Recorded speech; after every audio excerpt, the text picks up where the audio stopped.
How's it going, gents? Here it is. Guess who's back? WR250. So, bet you're wondering how I got this back.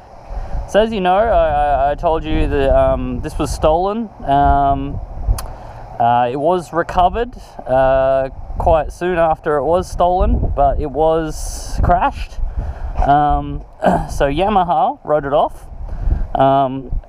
You know, it's, if you're looking at it now, you're probably thinking, oh, why'd they write it off? It looks fine. Well, the problem was is when it was crashed, it just did small amounts of damage to nearly every panel. Like, as you can see, these are cable tied in, these are cable tied. So it's just done a little bit of damage to every panel. And, you know, for an insurance job, everything's got to be perfect. So they have to replace every single panel. So they needed to replace pretty much everything on the bike. And factory from Yamaha, it just gets stupidly expensive. Things like the, you know, the fuel cap. It doesn't have the key fuel cap in it anymore. It doesn't have the tail light assembly, the indicators. It doesn't have the toolkit.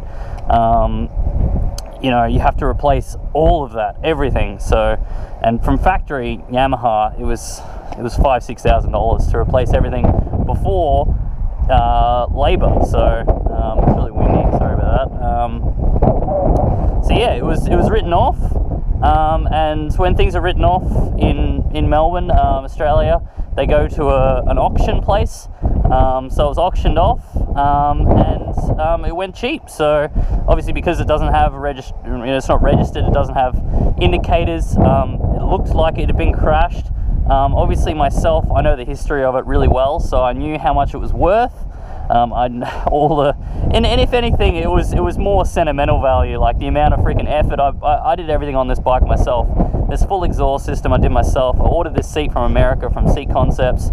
You know, I put the wheels on myself. I did everything myself. So even if I did pay a bit more than it was worth, I didn't really care, because, you know, it's my bike, man. Like, it was my, I was the first one to ride it, and I had lots of good memories on it. Oh, and, you know, I wanted it back, so I'm happy to have it back. We've just cleaned it up. We just gave it a bit of a wash. It's been hot wired, so right now it turns on with just a crappy switch there. But the thing was, is it started fine. 4 months it hadn't been started, or 3 or 4 months, and it just started up once we connected the battery up. So I don't know if the auction place like charged it or something. Maybe they charged it to get the amount of kilometers or something on it. But yeah, it just started fine. So I'm so happy I got it back. So right now I'm going to America in July, and I'm going to the Simpson in June. So I'm probably not going to get it fully back registered, because it's going to take a little bit of work to get it fully registered again. Obviously, it needs indicators. It needs this switching and everything needs to be done right. It needs to have the license plate and indicators on the back. All of that needs to be done again, and it needs a VIV, because it was a repairable write-off. So it might take a little bit to get fully registered, but the thing is that you can get a recreation reg here in Melbourne.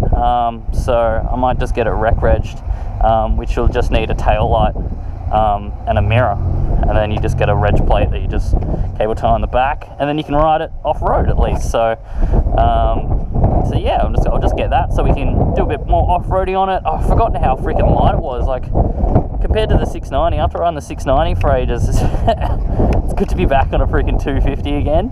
But yeah, we'll take it for a little ride. This is a private car park, so as long as we don't get on the road, we can have a little bit of a bash around. But yeah, she rides fine. It's just a bit weird getting back on it after so long. Like, I've forgotten what it was like to.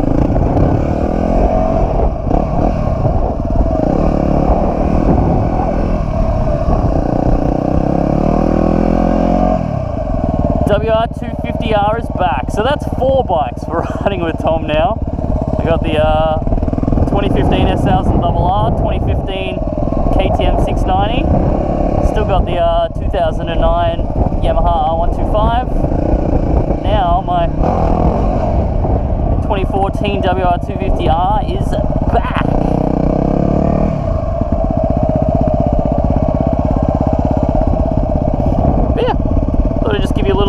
update. I'll let you know how it goes. When it gets registered again, you might see an off-road video on it or something. But yeah, little update on the little WR250R. She's back, got her back. So, very happy with that. Till next time, gents.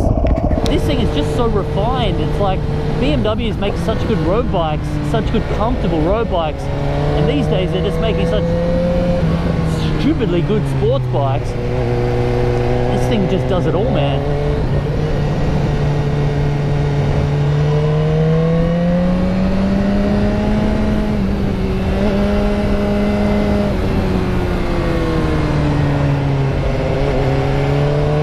Suspension is in hard mode, the DDC suspension. It's not like you're riding naked. You're not riding it naked. You're riding a sports bike. Can't tell the difference.